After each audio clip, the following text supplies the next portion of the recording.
Assalamualaikum warahmatullahi wabarakatuh. Shalom, Om Swastiastu, Namo Buddhaya, dan salam kebajikan bagi kita semuanya. Perkenalkan, nama saya Rebecca Jasmine Surya dengan NIM 22051204052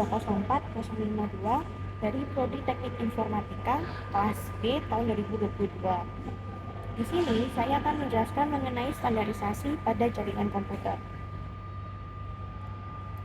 Pembahasan pada kali ini yang pertama akan membahas mengenai standarisasi jaringan. Kemudian akan dilanjutkan dengan macam-macam standarisasi jaringan. Lalu kemudian ada model standarisasi jaringan yang dibedakan menjadi dua model, yaitu yang pertama OSI model dan TCP atau IP model. Lalu selanjutnya ada perbedaan protokol antara TCP dan UDP. Lalu selanjutnya yang terakhir ada port pada jaringan. Yang pertama, standarisasi jaringan. Standarisasi jaringan merupakan sebuah aturan yang dijadikan patokan dan harus dipatuhi oleh setiap brand dalam suatu jaringan komputer. Standarisasi ini biasa disebut juga aturan NIM untuk jaringan komputer. Lalu selanjutnya ada macam-macam standarisasi jaringan. Yang pertama ada ISO, yang merupakan International Organization for Standardization, yang merupakan sebuah organisasi internasional yang bertugas untuk menetapkan standar atau ketentuan yang berada di bidang industrial dan komersial di seluruh dunia. Lalu selanjutnya ada TAI, yang merupakan Telecommunication Industry Association, yang merupakan organisasi yang bekerja sama dengan Electronic Industry Association atau EAI, yang bekerja sama dalam bidang industri pengkabelan, khususnya dalam mengembangkan standarisasi pemasangan kabel menggunakan desain dan instalasi pemasangan kabel yang tersusun secara rapi. Selanjutnya ada IEEE atau Institute of Electrical and Electronics Engineers, yang merupakan organisasi internasional yang bertujuan untuk mengembangkan teknologi dalam meningkatkan derajat kemanusiaan. Lalu ada ITU, yang merupakan International Telecommunication Union, yang berupa organisasi yang bertujuan untuk mengatasi masalah telekomunikasi internasional, khususnya dalam mengatur penggunaan frekuensi radio secara global. Dan yang terakhir ada IETF, yang merupakan Internet Engineering Task Force, yang merupakan sebuah organisasi yang mempunyai wewenang untuk mengatur dan membuat protokol-protokol standar jaringan internet.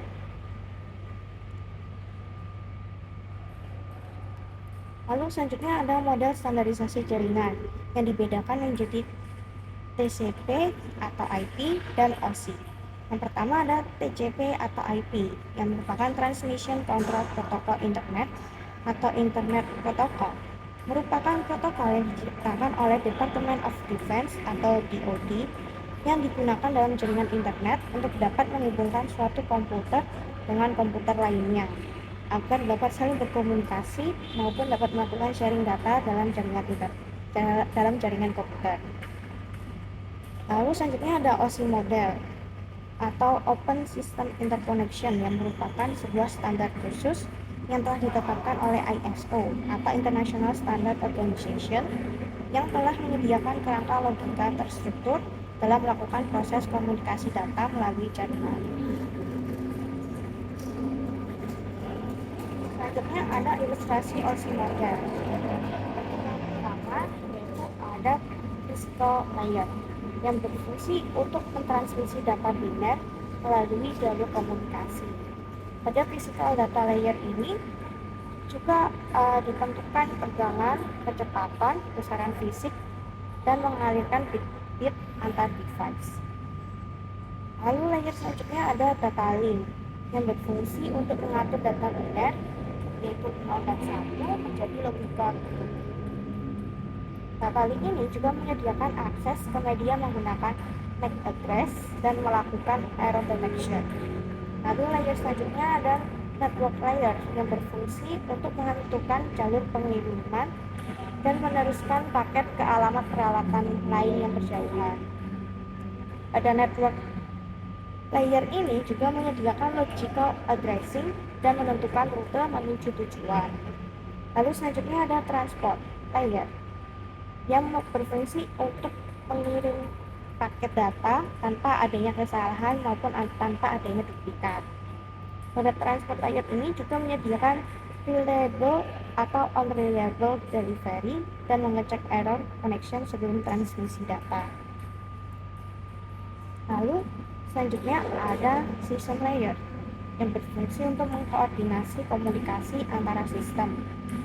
Pada system layer ini juga memisahkan data dari berbagai aplikasi. Lalu selanjutnya ada presentation layer yang berfungsi untuk menerjemahkan maupun mengkompresi dan mengenkripsi data. Pada presentation layer ini juga menyajikan data dan menangani proses menjadi seperti enskripsi data. Lalu yang paling atas ada application layer yang menyediakan pelayanan yang langsung mendukung aplikasi pemakai. Pada application layer ini juga menyediakan user interface. Selanjutnya adalah cara kerja OSI model. Yang pertama, application layer akan mengirim data berupa informasi dari user kepada penerima data melewati presentation layer dan system layer. Pada presentation system, terjadi konversi email menjadi sebuah format jaringan. Pada system layer akan terbentuk sesi perjalanan data hingga seluruh proses pengiriman data selesai dilaksanakan. Selanjutnya pada transport layer, terjadi pemecahan data dan transformasi data ke bentuk lain yang disebut dengan segmen. Lalu selanjutnya segmen tersebut akan berlanjut pada network layer yang akan membuat alamat untuk mengarahkan data ke dalam bentuk paket. Selanjutnya pada data link layer akan terjadi pembentukan data menjadi bentuk frame yang disertai dengan alamat fisik data. Dan yang terakhir pada physical layer, frame akan diubah menjadi bits atau bit. Selanjutnya adalah protokol pada OSI layer.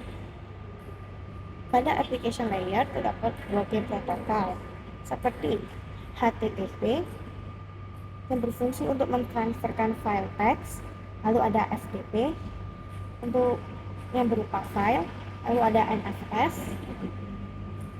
yang berguna untuk sharing file, lalu ada DNS yaitu mapping antara IP dan domain, lalu ada POP3 yaitu untuk mendownload email, lalu ada MIME untuk email, lalu ada SMB untuk sharing, lalu ada NNTP untuk berita, dan terakhir ada DHCP untuk penyewaan IP. Lalu pada presentation layer dapat Telnet yang berfungsi sebagai remote jaringan lain menggunakan konsol. Lalu ada SMTP yaitu untuk mengirim email, dan ada SNMP untuk network monitoring. Lalu pada system layer ada NetBIOS, NetBUI, ADSP, PIP, dan SPDU. Lalu pada transport layer ada TCP dan UDP. Lalu pada network layer terdapat IP, IRP, RARP, ICMP, dan IGMP. Lalu pada data link layer dapat PPP dan SLIP. Dan pada physical layer juga terdapat protokol. Selanjutnya ada ilustrasi TCP atau IP model. Yang pertama yaitu network access layer. Pada protokol ini menyediakan media bagi sistem untuk mengirimkan data ke device lain yang terhubung secara langsung. Fungsi pada layer ini adalah mengubah IP datagram ke frame yang ditransmisikan oleh network dan memetakan IP address ke physical address yang digunakan dalam jaringan. Lalu ada internet layer. Internet protokol adalah jantung dari TCP, IP, dan protokol paling penting pada internet layer. Lalu selanjutnya ada transport layer. TCP akan menyediakan layanan pengiriman data handal dengan end-to-end deteksi dan koreksi kesalahan. Lalu pada application layer, yaitu pada layer ini termasuk seluruh proses yang menggunakan transport layer untuk mengirimkan data. Selanjutnya ada cara kerja TCP atau IP.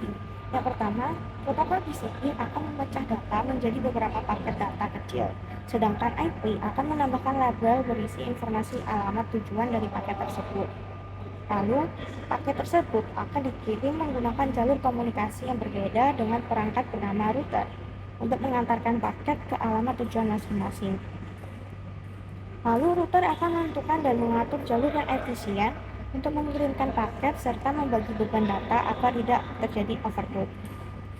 Setelah paket telah tiba pada perangkat tujuan, komputer akan membuka label alamat IP yang terpasang. Apabila paket mengalami kerusakan, penerima akan memberitahukan komputer pengirim untuk mengirimkan kembali pesan atau data tersebut. Dan yang terakhir, perangkat gateway akan menerjemahkan protokol asli jaringan komputer menjadi TCP/IP dan sebaliknya. Protokol pada TCP/IP yang pada application layer ada Telnet, FTP, SMTP, TFTP, Kerberos, DNS, SNMP, RPC, dan X-Windows. Pada internet layer terdapat IP, IRP, RARP, PUUTP, DHCP, ICMP, dan pada host to host transport layer terdapat TCP dan UDP. Berikut merupakan perbedaan OSI model dan TCP IP model. Pada OSI model terdapat 7 layer, sedangkan pada TCP atau IP model terdapat 4 layer. Lalu berikut merupakan protokol OSI model dan TCP IP model.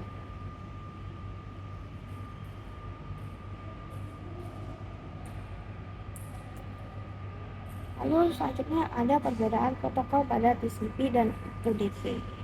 Pada TCP yaitu bersifat connection oriented atau koneksinya dijaga. Sedangkan pada UDP connectionnya bersifat connectionless atau koneksinya tidak dijaga. Jadi dia bersifat seperti broadcast. Lalu selanjutnya ada reliable atau handal dan bisa dijaga pada jaringan TCP. Sedangkan pada jaringan UDP dia bersifat best effort sehingga dia hanya akan mengusahakan yang terbaik saja. Lalu pada TCP bersifat segmen sekuensi, yaitu sekuen atau paket datanya tuh bakal ada retransmission untuk pengiriman ulang. Sedangkan pada UDP tidak ada no sequencing, yaitu tidak ada urutannya, sehingga dia tidak ada pengiriman ulangnya. Lalu selanjutnya ada handshake atau sinkron, sehingga jika lawan bicaranya ingin menerima pesan tersebut, maka pesan tersebut baru bisa dilanjutkan. Sedangkan UDP itu bersifat non handshake, yaitu tidak akan memperdulikan lawannya akan mau menerima atau tidak menerima pesan tersebut, sehingga dia akan tetap mengirimkan pesan tersebut. Lalu selanjutnya ada acknowledge, yaitu adanya pemberitahuan kalau paket sudah diterima pada protokol TCP. Karena pada protokol UDP dia bersifat no acknowledgement, yaitu tidak bakal ada pemberitahuan jika paket tersebut atau email tersebut itu sudah diterima atau belum oleh penerima. Contoh dari TCP yaitu ada email, file sharing, dan download. Sedangkan pada UDP itu contohnya ada voice streaming dan video streaming. Berikut merupakan ilustrasi TCP perbedaan antara TCP dan UDP. Pada TCP dia slower but not reliable transfer. Sedangkan pada UDP dia faster but not accurate transfer atau best effort. Selanjutnya pada TCP dia typical application yang terbagi menjadi FTP, web browsing, dan email. Sedangkan pada UDP dia typical application-nya itu seperti live streaming, online games, dan VoIP. Pada TCP dia bersifat unicast, sedangkan pada UDP dia bersifat unicast, multicast, dan broadcast. Selanjutnya ada port jaringan komputer yang merupakan mekanisme dalam protokol jaringan TCP atau IP yang mengizinkan sebuah komputer untuk mendukung beberapa sesi koneksi dengan komputer lainnya. Pada port jaringan komputer ini dibedakan menjadi dua, yaitu well-known port atau reserved port dan registered port. Sekian presentasi saya pada hari ini. Mohon maaf jika ada salah kata maupun kekurangannya. Sekian dari saya. Terima kasih.